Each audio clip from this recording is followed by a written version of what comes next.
ব্যর্থতার মাপকাঠি। নারীর চোখের ভাষা না বুঝলে পুরুষ তুমি ব্যর্থ। কথাটা কতটা সঠিক তা হয়তো আমি জানি না, কিন্তু কেবলমাত্র নারীর চোখের ভাষাতেই পুরুষের সার্থকতা বা ব্যর্থতা নির্ভর করে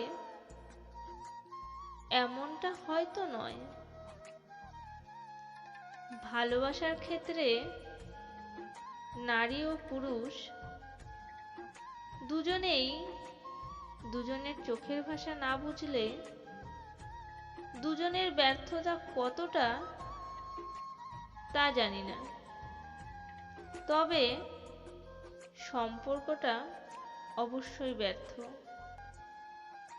যারা এই মুহূর্তে আমার ভয়েসটি শুনছেন তাদের ব্যক্তিগত মতামত অবশ্যই কমেন্ট করে আমাকে শেয়ার করবেন, আর চ্যানেলটি সাবস্ক্রাইব করে চ্যানেলের পাশে থাকবেন। ধন্যবাদ।